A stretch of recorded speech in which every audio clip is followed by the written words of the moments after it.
Ah, c'est pas bon. Pas bon, pas bon du tout. Mais qu'est-ce que je viens de voir, les amis?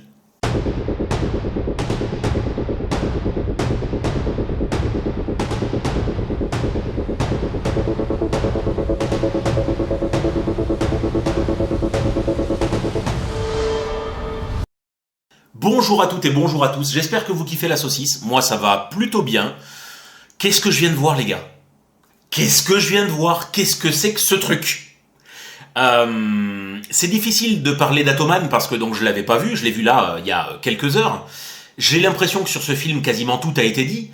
Je vais essayer de trouver encore des choses à dire, à creuser un petit peu pour pas trop tirer sur l'ambulance. Mais nom de Zeus! Vous l'avez compris, on va parler d'Atoman, le film de super-héros, sorti en exclusivité sur Prime, le film de Anouar Moatassim, sorti là, c'est relativement frais, il doit avoir 3 semaines, je dirais, quelque chose comme ça. Atoman, nouveau super-héros, alors je ne suis pas contre l'arrivée de nouveaux super-héros, mais à partir du moment où c'est plutôt bien traité. Les super-héros tirent leur origine la plupart du temps des comics, c'est quelque chose de très états-unien.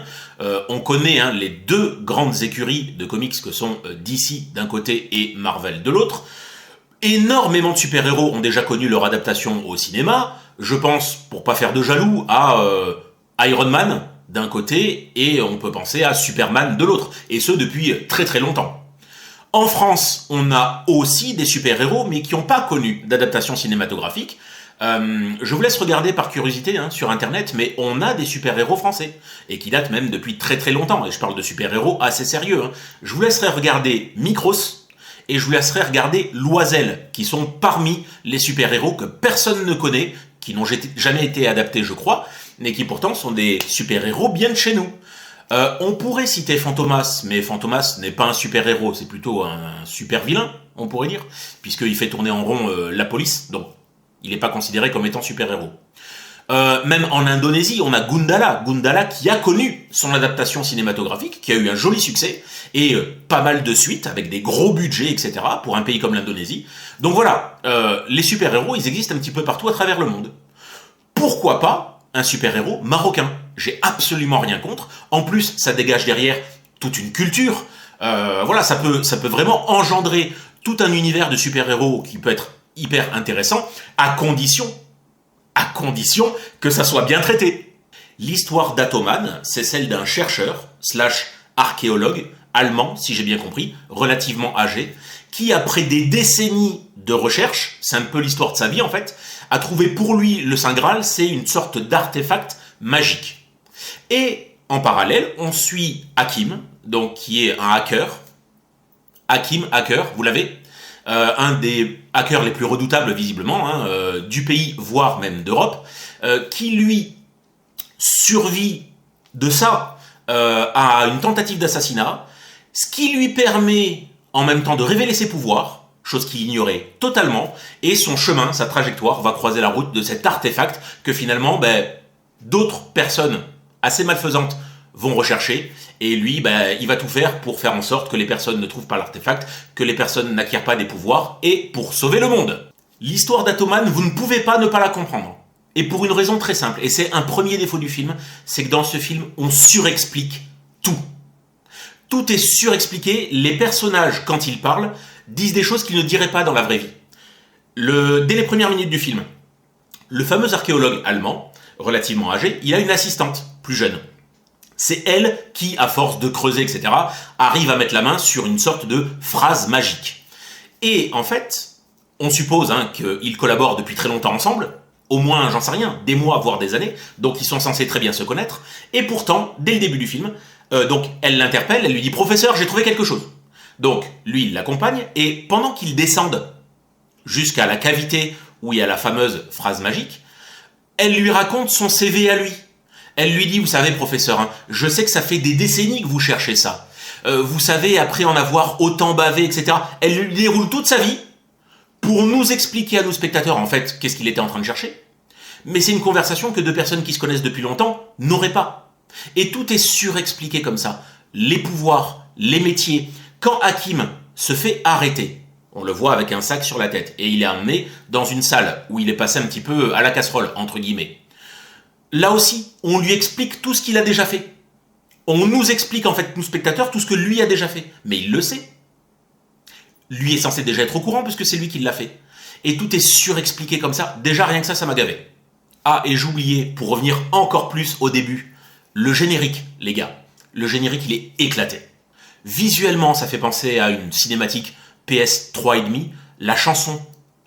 La chanson chantée par Soprano.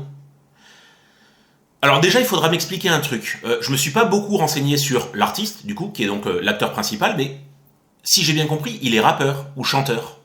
Pourquoi ne pas lui faire chanter la chanson emblématique du film? Pourquoi faire appel à Soprano? J'ai pas compris, déjà d'une part. De deux, c'est quoi ces paroles? Je sais pas qui l'a écrite, je pense que c'est Soprano lui-même. C'est quoi ces paroles éclatées aussi? On nous refait le coup. De grands pouvoirs impliquent de grandes responsabilités, les gars. On est en 2025, c'est plus possible maintenant. Il faut qu'on parle du jeu d'acteur, les gars. Ce jeu d'acteur de l'enfer. Je crois que j'ai rarement vu un film aussi mal joué. Je ne sais pas si ce sont les acteurs qui ne sont pas bons ou s'ils sont mal dirigés. Je connais pas le cinéma de Anouar Motassim, mais je crois que c'est son tout premier film. Je ne sais pas si c'est un réalisateur de clips ou s'il a déjà fait des courts-métrages avant. En tout cas, je crois que Atoman est son tout premier film. À mon avis, il y a un souci au niveau de la direction d'acteurs. Parce que certains acteurs ne sont pas censés être mauvais. Samina Seri, globalement, même si ça fait pas mal de temps qu'on l'a plus vu, c'est vrai. Mais moi, je l'aimais bien dans Les Taxis. C'est quelqu'un qui a, en plus d'avoir une gueule, c'est quelqu'un qui a du charisme, Samina Seri. Même dans Need Gap, il est excellent. Là, je le reconnais pas. Sarah Perle. Sarah Perle, alors, c'est une actrice naissante, entre guillemets. Je sais qu'elle a quand même déjà quelques films à son actif. Même si Opération Portugal, c'est pas un film que j'avais absolument adoré. Je crois que je lui avais mis 2,5 sur 5. Mais elle était bien dedans. Elle se débrouillait bien. C'est plutôt une bonne actrice. Mais qu'est-ce qui se passe? L'artiste, du coup, donc, c'est pas bon. Je sais pas comment le dire autrement, mais parce que j'ai pas envie d'être méchant et encore une fois de tirer sur ambulance. Mais c'est pas bon. Le jeu d'acteur est pas bon, que ce soit chez l'artiste, mais ça arrive. Hein, on peut pas toujours être et chanteur et acteur. Ou alors on peut pas être toujours très bon. Regardez Eric Cantona. Eric Cantona, il y a des rôles dans lesquels je le trouve très bon. Je pense notamment à L'Outre-Mangeur. Ou alors il y a des rôles dans lesquels je le trouve vraiment pas bon. Enfin, dans Le Bonheur et dans le Pré, parfois c'est un petit peu compliqué. Donc, c'est difficile de prendre quelqu'un qui n'est pas du métier, qui n'est pas forcément acteur avec une formation d'acteur ou de comédien. Artiste, il est chanteur ou rappeur. J'ai pas écouté ce qu'il fait, c'est peut-être très bon.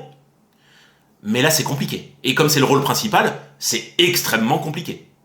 Il y en a un autre qui en fait des caisses, c'est Doudou Masta, dans le rôle de Chinoui. Je pense que... le metteur en scène lui a dit « Tu feras le Simon Phoenix français ». Et donc, le Simon Phoenix de Demolition Man... Chinoui, c'est exactement ça. Et donc Doudou Masta, dans le rôle, en fait des tonnes. Des tonnes, des tonnes, des tonnes. C'est quoi cette scène où, pendant un braquage de banque, on lui met 2 fumigènes dans les mains, ce qui ne sert absolument à rien. Ouais, visuellement, c'est censé être relativement joli, mais ça ne sert à rien. Et où on le voit danser, pendant qu'il y a une musique qui passe, il monte sur un comptoir, il danse, torse nu, alors qu'on est en plein braquage. Donc le film est surexpliqué, pour un scénario assez bancal, hein. Il est pas bien joué, il faut le dire, vraiment. Autre chose, tout ce qui est effets visuels, attention, il y a quelques effets visuels qui sont pas déconnants, même si on est vraiment au ras des pâquerettes. Je parle des pouvoirs, hein. Les pouvoirs qui sont donc les pouvoirs d'Atoman. Atoman est donc le fils du vent. Donc Atoman est censé pouvoir gérer les éléments, il arrive à lancer, on va dire, des boules de feu, il a la possibilité de léviter, voire même de s'envoler à la Superman. Donc voilà, les pouvoirs d'Atoman sont relativement variés, il utilise les éléments. Bon, quand il vole, c'est dégueulasse. Quand il lévite, c'est pas bien fait, on voit les jambes qui ne bougent même pas, il est droit comme un piquet. Quand il vole à l'horizontale, c'est pas bien fait. Les pouvoirs type boule de feu, etc., c'est pas mal. Mais voilà, effets visuels et tout ce qui est costume, ça le fait pas. Le costume d'Atoman, où on voit les pliures, vous savez en général, les costumes de super-héros, ils mettent en valeur le super-héros, ils sont censés l'iconiser. Et en général, ils sont bien plaqués pour mettre en valeur les corps de super-héros. Hein. En général, ils n'ont pas les mêmes corps que moi, les super-héros, ils n'ont pas des corps dégueulasses. L'artiste, en soi, n'a pas un corps dégueulasse, sauf que le vêtement qui est sur lui, ce qu'il appelle l'armure, ça passe pas. On voit des pliures, on voit des défauts un peu partout. Donc il a même pas de casque ou de choses sur la tête qui pourraient dire que voilà, je suis un super-héros, je l'incarne. Un peu à la Flash ou ce genre de choses. Non. Donc là aussi, ça ne fonctionne pas pour moi. Scénaristiquement, dans le film, il y a des choses qui sont mal écrites. Ou alors très très mal amenées. Le film, il fait à peine, je crois, 1h30. Ce qui est extrêmement resserré. Pour un film de super-héros. En plus, on sait que les films de super-héros, en général, ça a besoin de beaucoup plus de temps. Parce qu'il faut raconter les origines, la découverte des pouvoirs, les éventuels antagonistes. Il y a plein de choses à raconter dans un film de super-héros. 1h30, c'est très court. Et là, du coup, ça se voit et ça se ressent. Il y a des coupures ou des choses qui sont extrêmement mal amenées. Par exemple, juste après que Hakim a découvert ses pouvoirs, avant qu'il devienne réellement Atoman. Quand Hakim découvre ses pouvoirs suite à la tentative d'assassinat loupée, il va chez sa mère. Il rend visite à sa mère. Et apparemment, on comprend, à la façon dont ils se voient, dont ils s'enlacent, on comprend que ça fait longtemps qu'ils ne se sont pas vus. Donc ils sont contents de se voir. À peine 1 minute 30 après, alors qu'on nous montre même pas on nous les montre pas en train de déjeuner ou de prendre un peu de bon temps ensemble. 1 minute 30 plus tard, ils sont déjà en train de se poser des questions sur ses pouvoirs à lui. Et sa mère qui lui dit « Ouais, c'est vrai Hakim, j'ai quelque chose à te révéler par rapport à ton père, etc. » Normalement, c'est le gros reveal. Bon, là, ça se fait en deux, au bout d'1 minute 30 de visite chez la maman. Il n'y a rien qui est posé, en fait. Donc, du coup, comme les enjeux sont pas posés, on a du mal à s'attacher au personnage et à ce qu'ils nous disent et à ce qu'ils représentent. Autre chose qui n'est pas extrêmement bien faite dans le film, c'est un euphémisme. Les combats. Les bastons, c'est un film de super-héros. Tout film de super-héros, effectivement, a ses scènes un petit peu spectaculaires, ou ses scènes de combat. Là, dans le film, je crois qu'il y en a 2 ou 3. Mais à chaque fois, elles sont tellement rapides et pas très bien shootées. Il y a déjà la scène, là où il se rend dans l'espèce de temple, où il est censé développer ses pouvoirs. Il affronte un gars, un des gardiens, si j'ai bien compris, un des meilleurs combattants qu'il y a dans ce temple. Bon, le combat est mauvais. Le combat est mauvais parce que c'est pas hyper bien shooté et que les chorégraphies sont pas terribles. Un autre combat quand Atoman, cette fois, affronte Shinui. Shinui qui nous est présenté comme quelqu'un déjà d'hyper athlétique. L'acteur là-dessus est hyper athlétique. Apparemment saurait bien se battre et c'est un des grands méchants du film. Le combat n'est pas bon. Et Shinui se fait poutrer la gueule. Le combat final contre le grand boss, je vais pas vous spoil, pour vous garder la surprise, bien évidemment. C'est pas bon. C'est pas bon parce qu'ils se tournent autour, ils se regardent, ils se font 2-3 coups. Ils se retournent autour, ils se regardent, ils se font 2-3 coups. Et la fin, elle est bâclée, là encore une fois, sur le combat. C'est pas bon. C'est pas bon parce que ça fait appel à des choses que l'on connaît. Il y a une vieille notion de Dragon Ball, si j'ai bien compris, puisqu'on voit tirer des boules de feu. On voit même à la fin du film comme 2 énormes boules d'énergie qui se confrontent. Ça, c'est très Dragon Ball Zien, même j'ai envie de dire. Mais ça le fait pas. Alors, c'est sans doute dû à un budget pas dingue, je suppose. Mais donc, du coup, ce qu'il aurait fallu faire, c'est faire des choses à la hauteur du budget. C'est bien d'avoir des ambitions. C'est extrêmement bien d'avoir des ambitions. Mais là, je pense qu'il est allé au-delà de ses ambitions. On le voit dans les cinématiques. On le voit dans les scènes d'affrontement. On le voit dans les quelques effets spéciaux, même dans l'œil ou le regard, parfois, du personnage de Samina Seri, quand il a l'œil glacé comme ça. Ça rend pas super bien. Enfin, voilà, on voit que le budget n'est pas à la hauteur des ambitions. Ou les ambitions sont pas à la hauteur du budget. Vous m'avez compris. Il y a un truc que je sauve, les gars. Un truc que je sauve dans tout le film. C'est la façon dont Anouar Moitassim a filmé les extérieurs. Les extérieurs et les paysages marocains. Qui sont tellement bien mis en valeur. Voilà. Que ce soit au Mont Toubkal, je crois que c'est l'endroit où Atoman se rend dans l'espèce de temple où il doit commencer à apprendre ses pouvoirs. Donc le Mont Toubkal qui est magnifique, avec les extérieurs, les lacs, les montagnes et tout, super bien filmé. Ouarzazate aussi, magnifiquement représenté, donc quelques plans drone qui sont vraiment beaux. Voilà, tout ce qui est tournage en extérieur et paysage marocain, c'est magnifique, c'est le seul truc que je sauve du film. Sinon, entre le scénario bancal, les personnages très mal interprétés, le héros qu'on n'arrive pas à iconiser, les effets visuels qui sont compliqués, même quand on nous raconte l'histoire de la confrontation entre Atlas et son frère, tout en cinématique, la même je suppose qu'ils ont utilisé pour le générique. qui fait encore une fois très PS3 et demi. C'est compliqué. Donc voilà, c'est le seul point positif. C'est pour ça que pour Atoman, les gars, j'ai mis sur mon Letterboxd la note de 1. J'arrive pas à mettre plus. Je vous rappelle que mon Letterboxd, vous avez le lien dans la description. Je vous invite à y aller pour qu'on puisse discuter éventuellement des films que je vois ou des films que vous voyez. 1 sur 5, les gars. Oui, 1 sur 5. Parce que ça va pas. Ça va pas. Et encore, si j'avais pris un minimum de plaisir, c'est-à-dire que là, j'étais vraiment en souffrance pendant 1h30. À facepalm pendant quasiment toutes les scènes du film. S'il y avait eu des trucs marrants, si le film avait été un nanar volontaire, ça aurait été génial. Ça aurait été génial. Mais là, même pas. Même pas, parce qu'à chaque fois qu'on voit un truc, on est navré, malheureusement. Ça me fait chier de le dire, parce qu'un super-héros marocain, pourquoi pas? Pourquoi pas? Il y avait du vrai potentiel.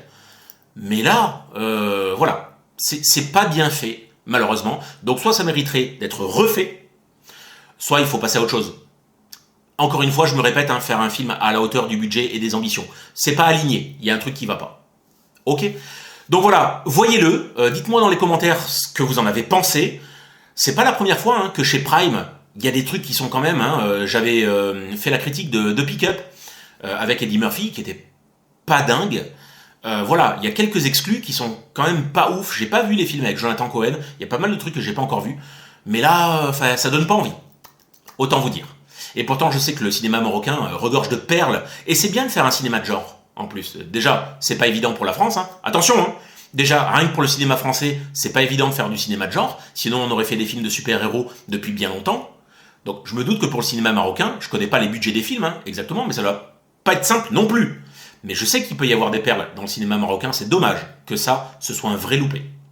Les gars, encore une fois, dites-le moi dans les commentaires, et je vous dis à très très très bientôt sur la chaîne. Passez une excellente journée. Ciao ciao.